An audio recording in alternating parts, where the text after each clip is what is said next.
Tuhan melakukan, menggenapkan apa yang diwahyukannya kepada saudara dan saya. Yang diperlukan adalah percaya. Kalau saudara mau bersama Tuhan Yesus, tidak ada yang tidak bisa.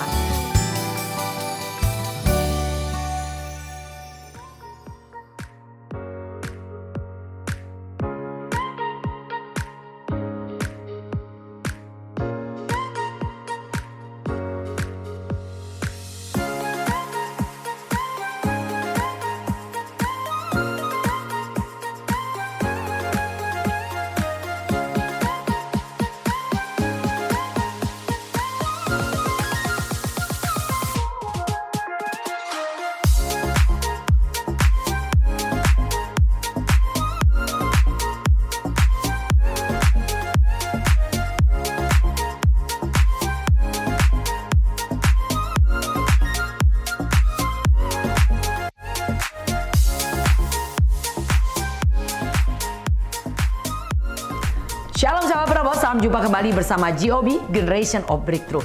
Hari ini saya akan bawa ke satu tema, iman dan mukjizat Elia. Sebelumnya mari kita satukan hati kita berdoa. Haleluya. Betapa kami bersyukur dengan limpahnya kepada Tuhan. Untuk anugerah-Mu kami boleh menerima kebenaran firman Tuhan. Mari Allah Roh Kudus wahyukan hikmat pengertian untuk kami tahu apa yang harus kami lakukan di penghujung akhir zaman ini. Berbicara Tuhan, kami siap mendengarkan dalam nama Tuhan Yesus. Haleluya. Amin. Saudara, bacaan kita dari 1 Raja-Raja 17 ayat 5 dan 6. Lalu ia pergi dan ia melakukan seperti firman Tuhan. Ia pergi dan diam di tepi sungai Kerit di sebelah timur sungai Yordan. Pada waktu pagi dan petang, burung-burung gagak membawa roti dan daging kepadanya, dan ia minum dari sungai itu. Ya, saudara, kita dengar dari bacaan tadi bagaimana mukjizat yang dialami Elia di tepi sungai Kerit. Dikatakan pada masa itu ada keadaan yang sangat kering, mereka tidak mendapatkan air daripada hujan. Tetapi bagaimana Tuhan memelihara hidup Elia dengan cara yang ajaib.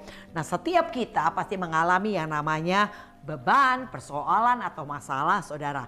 Dan siapa yang dapat menolong kita? Seperti Elia mendapat pertolongan Tuhan dengan cara yang ajaib. Begitulah saudara dan saya. Ketika kita datang kepada Tuhan, Tuhan sanggup menolong saudara dengan cara yang ajaib. Nah saudara, kita belajar tentang mukjizat. Itu adalah salah satu cara Tuhan di dalam memberi pemeliharaannya kepada kita semuanya. Jadi mukjizat adalah suatu yang tidak mungkin, tapi itu menjadi nyata karena kita mengalaminya. Dan itu hanya bisa didapat ketika kita datang kepada Tuhan. Saudara, kita belajar bagaimana mukjizat pemeliharaan Tuhan itu dialami Elia. Saudara, kita baca di 1 Raja-Raja 17 ayat 1. Lalu berkatalah Elia, orang Tisbe dari Tisbe Gilead kepada Ahab, demi Tuhan yang hidup, Allah Israel yang kulayani, sesungguhnya tidak akan ada embun atau hujan pada tahun-tahun ini, kecuali kalau kukatakan. Ya, itu yang dikatakan oleh Elia, seorang nabi kepada Ahab, raja Israel pada saat itu. Dikatakan bahwa tidak akan ada embun atau hujan pada tahun-tahun ini kecuali kalau kukatakan. Nah, itulah kuasa seorang nabi. Diwahyukan oleh Tuhan untuk memperkatakan apa yang Tuhan mau lakukan, saudara. Nah, saudara, kita belajar di sini bahwa mukjizat pemeliharaan Tuhan dialami Elia ketika semua itu dilandasi iman pada Tuhan yang hidup. Elia sangat amat percaya apa yang Tuhan wahyukan itu yang akan Tuhan buat, saudara. Jadi kita melihat di sini bahwa pemeliharaan Tuhan terhadap Elia itu dialami karena ia percaya. Dikatakan Allah sejak awal memanggil Israel keluar dari tanah perbudakan, menyatakan begitu banyak perbuatan-perbuatan ajaib sepanjang bangsa Israel itu ada di padang gurun. Dan berlanjut ketika bangsa itu sudah sampai di tanah perjanjian, bahwa Elia percaya apa yang dilakukan Tuhan kepada bangsa Israel di masa lalu itu masih terus bekerja di masanya saat itu. Dan dikatakan Allah yang hidup itulah yang kita kenal dan menyatakan diri di dalam Tuhan Yesus. Beriman kepada Kristus berarti beriman kepada Allah sang pembuat mukjizat. Jadi semua dimulai dari iman dan percaya saudara kepada Tuhan. Dikatakan hidup kita bukan karena melihat tapi karena percaya. Saudara akan melihat banyak perkara besar, perbuatan yang ajaib yang tidak mungkin menjadi nyata kalau engkau punya iman kepada Tuhan. Inilah yang dialami oleh Elia, yaitu pemeliharaan Tuhan kepada Elia di masa kering pada masa itu, di mana Tuhan mengutus Elia untuk pergi ke satu tempat dan Tuhan memeliharanya dengan cara yang ajaib. Jadi pertama, pemeliharaan Tuhan dialami oleh Elia, yaitu dalam bentuk mukjizat ketika Elia memiliki iman percaya penuh kepada Tuhan. Yang kedua, saudara, kita belajar disertai ketaatan pada perintah Tuhan. Kita baca 1 Raja-Raja 17 ayat ke-5. Lalu ia pergi dan ia melakukan seperti firman Tuhan. Ia pergi dan diam di tepi sungai Kerit di sebelah timur sungai Yordan. Ya, di situ dikatakan bahwa Elia pergi dan melakukan seperti firman Tuhan. Firman Tuhan yang disampaikan oleh Tuhan kepada Elia di ayat 2 dan 3 berkata, kemudian datanglah firman Tuhan kepadanya, pergilah dari sini, berjalanlah ke timur dan bersembunyilah di tepi sungai Kerit di sebelah timur sungai Yordan. Engkau dapat minum dari sungai itu dan burung gagak telah kuperintahkan untuk memberi makan engkau di sana. Itu yang dikatakan oleh Tuhan. Elia tidak berbantah dan berkata, burung gagak itu makannya daging. Bagaimana burung gagak memberikan daging kepadanya? Dia tidak berkata demikian. Tapi dia percaya penuh kalau Tuhan katakan itu yang akan terjadi. Nah, itulah yang membuat Elia boleh mengalami mujizat pemeliharaan Tuhan. Karena ia bukan hanya sekedar mendengar apa kata Tuhan, tapi ia bertindak melakukan tepat seperti apa yang Tuhan katakan. Sehingga ia melihat bagaimana pemeliharaan Tuhan yang ajaib. Jadi dikatakan dia tidak mempertanyakan atau meragukan apa yang Tuhan katakan itu. Tapi dengan taat dia melakukan apa yang Tuhan perintahkan. Nah, saudara, demikianlah seharusnya kita. Kalau engkau mau melihat pemeliharaan Tuhan di dalam hidupmu, engkau perlu satu kata, taat. Tuhan sudah mengajar begitu banyak perintah-perintahnya kepada kita. Apa yang boleh dan apa yang tidak boleh sesuai dengan apa yang dicatat di dalam Alkitab. Saudara baca, di situ ada banyak perintah Tuhan, ada banyak janji-janji Tuhan. Dan percayalah, kalau Tuhan meminta saudara melakukan sesuatu, maka Tuhan juga akan menggenapkan apa yang menjadi bagian Tuhan untuk memberkati saudara. Seperti yang dikatakan dalam Roma 8 ayat ke-28. Kita tahu sekarang bahwa Allah turut bekerja dalam segala sesuatu untuk mendatangkan kebaikan bagi mereka yang mengasihi Dia, yaitu bagi mereka yang terpanggil sesuai dengan rencana Allah. Dikatakan Allah turut bekerja dalam segala sesuatu untuk mendatangkan kebaikan. Bagi siapa? Bagi orang yang mengasihi Tuhan. Ketika engkau mengasihi Tuhan bukannya sekedar nyanyi, aku mengasihi engkau Yesus. Oh, berarti mengasihi Tuhan. Enggak, saudara. Mengasihi Tuhan artinya melakukan perintah-perintahnya. Waktu kau bisa melakukan perintah-perintahnya, maka percayalah Tuhan akan turut bekerja dalam segala perkara yang kau hadapi untuk mendatangkan kebaikan. Kita belajar contohnya adalah Yusuf, bagaimana ia tetap melakukan hal yang baik seperti apa yang diperintahkan Tuhan untuk melakukan pekerjaan baik.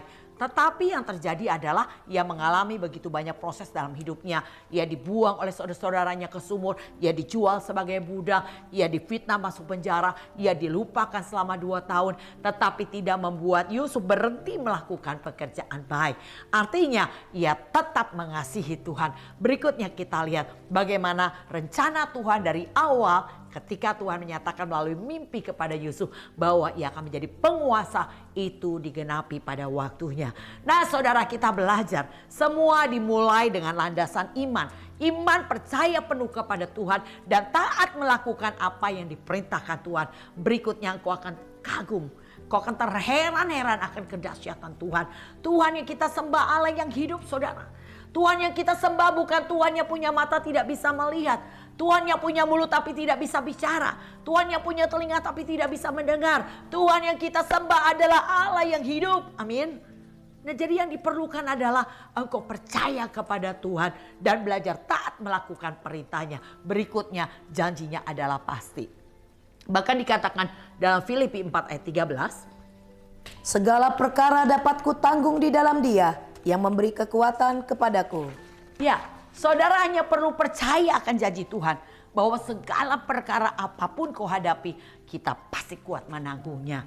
Di dalam Yesus tentunya kau harus tetap fokus kepada Tuhan.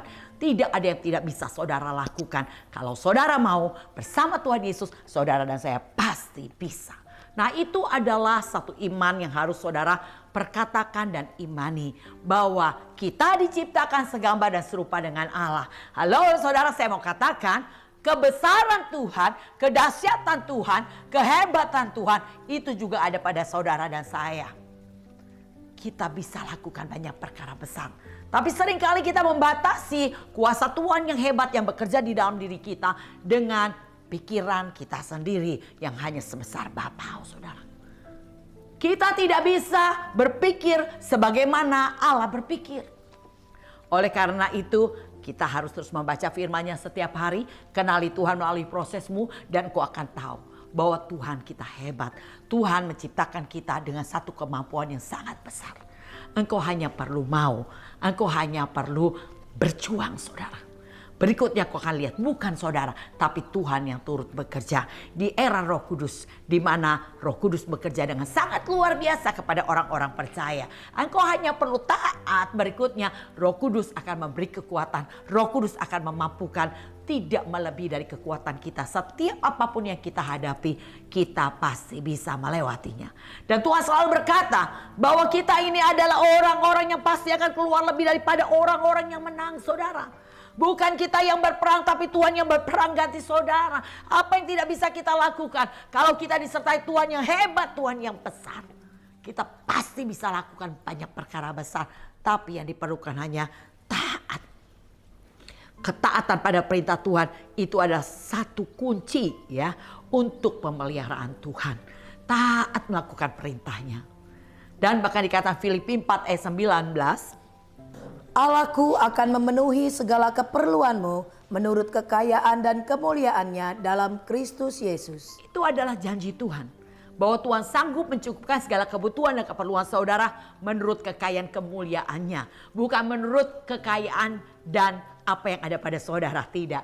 Tapi dia sanggup mencukupkan segala kebutuhan keperluan kita menurut kekayaan dan kemuliaannya. Saudara bisa bayangkan seberapa besar kekayaan Allah? Semua yang ada di dunia ini adalah milik kepunyaannya. Kalau dia memberkati engkau, itu terlalu mudah baginya. Tapi sudahkah engkau siap menerima berkat Tuhan? Seringkali berkat Tuhan membuat kita jauh dari Tuhan. Seringkali berkat Tuhan membuat kita mulai mengurangi bagian yang biasa kita lakukan atau persembahkan kepada Tuhan. Ini yang Tuhan tidak mau, karena berkat Tuhan kita binasa. Oleh karena itu hari ini kau akan diproses sedemikian rupa. Tuhan mau lihat sudah siapkah engkau menerima berkat Tuhan. Jadi oleh karena itu perlengkapi diri kita hari ini untuk kita boleh menjadi pelaku firman. Nah, ketiga saudara kita belajar bahwa dipelihara, Elia dipelihara dalam kemustahilan. Kita baca 1 Raja-Raja 17 ayat 6. Pada waktu pagi dan petang, burung-burung gagak membawa roti dan daging kepadanya. Dan ia minum dari sungai itu. Ya, jadi itu yang nyata terjadi ketika Elia taat melakukan apa yang diperintahkan Tuhan. Ia pergi ke sungai Kerit. Berikutnya dikatakan burung gagak membawa kepada Elia roti dan daging setiap pagi dan petang. Roti dan daging tidak dimakan oleh burung itu. Itu hal yang mujizat, itu hal yang ajaib, bukan saudara? Saudara mau mengalami mujizat yang Tuhan sediakan untuk memelihara hidup saudara dan saya? Diperlukan ada 3 tadi. Yang pertama adalah saudara harus percaya penuh kepada Tuhan. Iman saudara harus benar-benar iman yang percaya tanpa keraguan kepada Tuhan. Yang kedua, taat melakukan apa yang diperintahkan Tuhan. Berikutnya saudara akan melihat betapa hebatnya Tuhan melakukan begitu banyak mujizat dalam kehidupan saudara dan saya. Kita diciptakan di dalam Kristus Yesus untuk melakukan pekerjaan baik. Itu bagian kita. Lakukan saja pekerjaan baik. Berikutnya Tuhan akan bekerja memimpin dan menuntun setiap langkah-langkah kita. Tidak ada yang namanya kebetulan saudara. Tapi seringkali manusia melakukan apa yang menjadi kehendaknya sendiri. Bersandar pada pikirannya sendiri. Dia tidak taat penuh kepada firman. Tapi mari hari ini kita belajar saudara. Tentunya saya percaya semua kita merindukan untuk dipelihara oleh Tuhan. Saudara tentunya mau mengalami mujizat Tuhan. Dan kuncinya 3 tadi. Saudara harus dilandasi iman pada Tuhan Yesus dengan sepenuhnya. Jangan ada keraguan, kebimbangan. Seperti dikatakan Yakobus 1 ayat 6 dan 7. Hendaklah ia memintanya dalam iman dan sama sekali jangan bimbang. Sebab orang yang bimbang sama dengan gelombang laut yang diombang-ambingkan kian kemari oleh angin. Orang yang demikian janganlah mengira bahwa ia akan menerima sesuatu dari Tuhan. Jadi percaya penuh itu artinya tidak boleh bimbang sedikit pun. Tidak boleh ada kebimbangan. Kata percaya penuh artinya yakin. Dan kalau saudara yakin, saudara pasti akan melakukan dengan taat apa yang diperintahkan Tuhan. Dan berikutnya engkau akan melihat seperti Petrus berjalan di atas air. Ketika matanya terfokus kepada Tuhan, ia bisa dengan keberanian Tuhan keluar dari perahu itu dan ia berjalan di atas air. Tapi apa yang membuat Petrus tenggelam? Karena ia mulai bimbang ketika melihat keadaan sekelilingnya, ketika melihat laut, melihat ombak yang akhirnya membuat ia tenggelam karena keraguan, ketakutan. Begitu juga saudara. Sesungguhnya bersama Yesus kita bisa lakukan perkara besar. Bukan hanya nyanyi, bersama Yesus lakukan perkara besar. Tapi saudara akan mengalami banyak hal yang besar yang sesungguhnya nggak mungkin saudara lakukan. Saudara bisa melakukannya. Ketika apa? Mata saudara tertuju kepada Tuhan. Yakin penuh akan janji-janji Tuhan. Dan ketika kita belajar taati saja perintahnya, saudara akan melihat mujizat demi mujizat dalam hidupmu. Kau akan melihat yang tidak mungkin menjadi mungkin. Hal yang mustahil menjadi nyata, engkau akan mengalami. Dan ketika engkau bertekun di dalam Tuhan, engkau akan makin terharu sama Tuhan. Enggak, saudara, pokoknya saya bilang gini ya saudara, kalau kita dekat sama Tuhan, kita jadi cengeng saudara. Jadi suka nangis, kenapa? Karena terharu. Tuhan itu luar biasa. Dia menolong di tengah kesesakanmu. Engkau hanya perlu datang kepada Tuhan. Engkau hanya perlu berseru kepada Tuhan. Percayalah Tuhan kita adalah Tuhan yang mendengar setiap seruanmu. Dan Tuhan yang mau menjawab setiap masalahmu. Dan bahkan Tuhan yang berperang ganti saudara saya. Dia akan menyelesaikan masalahmu dengan caranya. Ingat, caranya bukan cara kita saudara. Banyak contoh-contoh di dalam Alkitab berbicara tentang ketaatan akan perintah Tuhan dan dampak bagaimana Tuhan menyatakan kuasa mujizatnya. Banyak hal mujizat yang saya juga alami dalam hidup saya yang sepertinya tidak mungkin saya lakukan. Tetapi ketika saya belajar untuk prioritaskan Tuhan, berikutnya saya melihat Allah selalu turut bekerja dalam segala sesuatu untuk memampukan saya melakukannya. Kalau dulu saya bilang kepada teman-teman, karena saya bergerak banyak di wanita, saudara, di persekutuan doa orang tua murid, khususnya banyak ibu-ibu di sana. Jadi saya dulu memaklumkan ketika ada beberapa ibu yang berjualan, lalu berkata, maaf ya, saya nggak bisa datang karena ada pesanan. Saya pikir, oh iya ada pesanan, oke. Tapi hari ini ketika Tuhan izinkan saya bergerak di dalamnya, berikutnya saya melihat bahwa ternyata semuanya alasan. Ternyata bisa saudara. Di tengah kesibukan saya belajar mempunyai satu prinsip. Tidak boleh saya kurangi bagian Tuhan. Yang saya kurangi adalah bagian saya. Kalau saya mau punya usaha, saya akan bekerja. Tapi saya tidak boleh mengurangi bagian yang saya persembahkan buat Tuhan. Ketika saya berkata demikian, Tuhan turut bekerja. Di tengah ada pesanan catering, ada pesanan nasi kotak, ada pesanan prasmanan. Maka saya selalu berkata kepada Tuhan, Tuhan, saya nggak boleh kurangi bagian yang biasa saya persembahkan buat Tuhan, yaitu pelayanan persekutuan doa setiap jam 10 pagi di hari Senin sampai hari Jumat.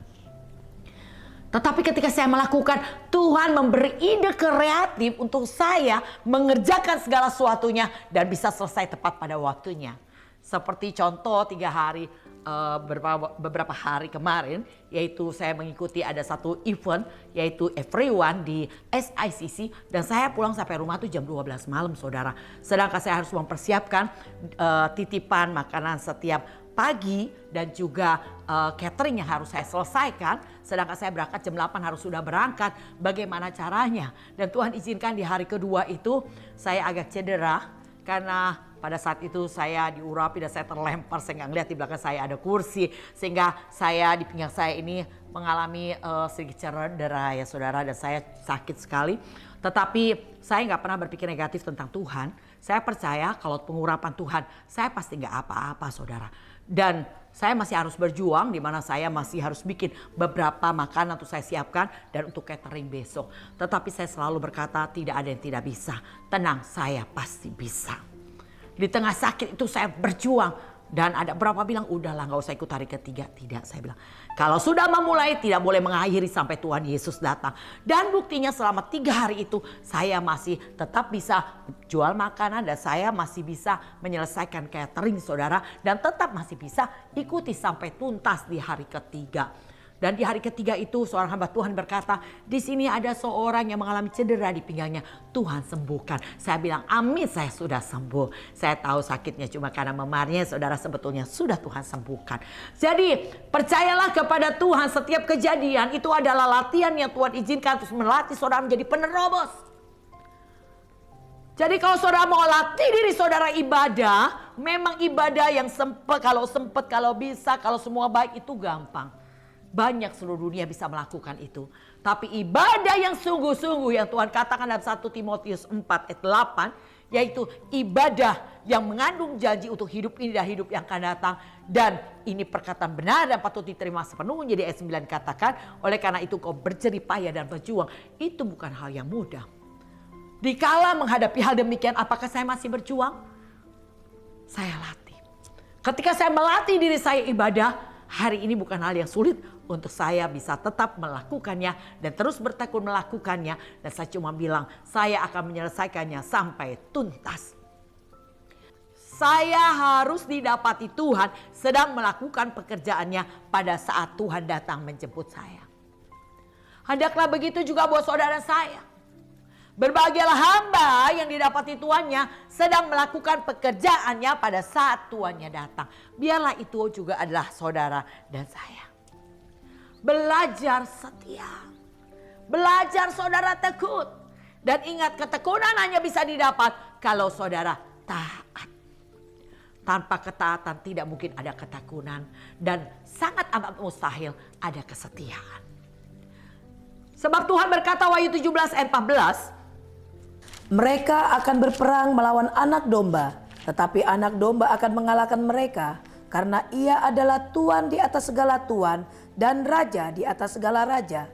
Mereka bersama-sama dengan dia juga akan menang, yaitu mereka yang terpanggil, yang telah dipilih dan yang setia. Saudara perhatikan, mereka bersama-sama dengan dia. Siapa mereka? Itu adalah murid. Murid yang dikatakan murid yang akan juga memperoleh kemenangan adalah murid yang terpanggil, yang telah dipilih, dan yang setia. Saudara hari ini yang telah dipilih untuk melayani dia, Raja segala Raja. Saudara yang hari ini telah dipilih untuk saudara melakukan tugas pelayanan dan panggilan sebagai penuntas amanat agung. Saya mau katakan saudara seperti apa firman Tuhan katakan saat ini. Maka mereka yang akan menang adalah murid yang dikatakan terpanggil, yang telah dipilih, dan yang setia.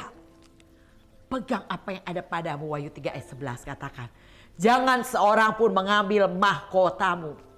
Pegang apa yang ada padamu saudara. Apa yang Tuhan percayakan kepadamu hari ini saudara lakukan, terus setia, tekun, terus melakukan dan tetap setia. Oleh karena itu diperlukan kata taat, artinya nurut-nurut aja. Belajar saudara taat dimanapun saudara berada, ditempatkan Tuhan. Karena bukan saudara yang memilih, tapi Tuhan berkata Tuhan yang memanggil, memilih dan menempatkan saudara. Shalom saudara yang ada di gereja lokal hari ini, saya mau katakan saudara tetaplah bertekun dan tetap setia di tempat di mana Tuhan menempatkan kau di sana. Hari ini gelombang perpindahan jemaat dari satu gereja ke gereja sangat amat besar. Tapi saya mau katakan barang siapa setia, ia yang akan diselamatkan. Engkau perlu latih dirimu setia. Engkau tidak diselamatkan karena engkau ada di gereja besar. Engkau tidak diselamatkan karena engkau punya pendeta yang hebat dan terkenal. Tapi kau diselamatkan ketika kau bertahan di tempat di mana kau ditempatkan. Dan engkau akan selamat ketika engkau melakukan perintah-perintahnya. Praktikkan firman Tuhan. Dimanapun kau ditempatkan, mungkin kau ada di gereja, di pedesaan. Gerejamu kecil. Tapi gereja memberitakan kebenaran. Menuntun kita kepada jalan keselamatan. Yang kau perlu lakukan adalah lakukan apa yang kau dengar. Semua apa yang Tuhan perintahkan kau harus belajar taat. Kau harus berpegang dengan iman yang teguh kepada Tuhan. Taat melakukan perintahnya, berikutnya engkau akan melihat keajaiban pemeliharaan Tuhan di dalam hidupmu di tengah kesederhanaan. Kau akan melihat Tuhan memelihara. Engkau tidak akan pernah kelaparan. Engkau tidak akan pernah kekurangan. Karena Tuhan yang besar yang menyertai saudara dan saya. Itu bukan di luar tapi tinggal dalam hidupmu. Engkau hanya perlu berseru. Berikutnya kau akan lihat mujizat Tuhan. Banyak hal keajaiban yang saya percaya saudara sudah mengalami tentang Tuhan. Ketika engkau datang kepada Tuhan, kau lihat pertolongannya. Ketika engkau datang kepada Tuhan, kau melihat penyertaannya. Ketika kau datang sama Tuhan, kau melihat begitu banyak mujizat demi mujizat Tuhan kerjakan dalam hidupmu. Saudara, pertahankan. Seperti dikatakan Galatia 3 ayat 3 sampai dengan keempat. Adakah kamu sebodoh itu? Kamu telah mulai dengan roh. Maukah kamu sekarang mengakhirinya di dalam daging? Sia-siakah semua yang telah kamu alami sebanyak itu? Masakan sia-sia? Iya, Paulus heran akan jemaat Galatia. Galatia, dikatakan jemaat Galatia mengalami begitu banyak pertolongan Tuhan. Begitu banyak keajaiban yang mereka alami. Tetapi kok bisa? Paulus heran. Kamu mengakhirinya dengan daging. Engkau yang memulai dengan roh. Yang begitu berkobar-kobar cintamu kepada Tuhan. Beribadah dengan luar biasa. Melayani Tuhan dengan sangat sungguh-sungguh. Membayar harganya sedemikian rupa. Kok bisa ditemukan oleh Paulus? Mereka sekarang tidak melakukan lagi. Mereka dikatakan mengakhiri dengan daging, saudara. Bahkan sangat jelas dikatakan di dalam Galatia 5 ayat 7 sampai dengan 9. Dahulu kamu berlomba dengan baik, siapakah yang menghalang-halangi kamu sehingga kamu tidak menuruti kebenaran lagi? Ajakan untuk tidak menurutinya lagi bukan datang dari Dia yang memanggil kamu. Sangat jelas dikatakan, dulu kamu memulai, dikatakan dulu kamu berlomba dengan baik, sekarang kamu tidak melakukan lagi. Yang membuat kamu tidak melakukan itu bukan datang dari Tuhan. Sedikit tragik mengkamirkan seluruh adonan. Cuma masalah kecil, saudara. Saudara tinggalkan pelayanan. Cuma masalah kecil. Saudara tinggalkan pekerjaan Tuhan. Seperti Esau menjual hak kesulungannya dengan hanya semangkuk kacang merah. Itulah banyak orang melakukannya hari ini. Tapi biarlah saudara yang mendengar program ini hari ini, saya mau katakan, jangan kau tinggalkan pekerjaan pelayanan yang Tuhan sudah percayakan hari ini kepada saudara. Jadi oleh karena itu belajar bertekun, belajar setia. Lakukan terus saudara. Dan saya percaya setiap apa yang saudara kerjakan tidak pernah sia-sia. Ada upah yang menanti saudara. Dan upahnya sangat besar. Biarlah kita mendapatkannya, selesaikan sampai tuntas. Demikian sahabat penerobos, biarlah tema hari ini boleh menjadi berkat buat saudara. Mengalami begitu banyak mujizat seperti Elia mengalami. Caranya ada 3 tadi. Yang pertama adalah saudara harus dilandaskan dengan iman yang penuh percaya kepada Tuhan. Dan belajar taat melakukan perintah Tuhan. Berikutnya saudara akan melihat mujizat Tuhan. Saya akan berdoa buat sahabat penerobos. Biarlah saudara tetap kuat di dalam Tuhan.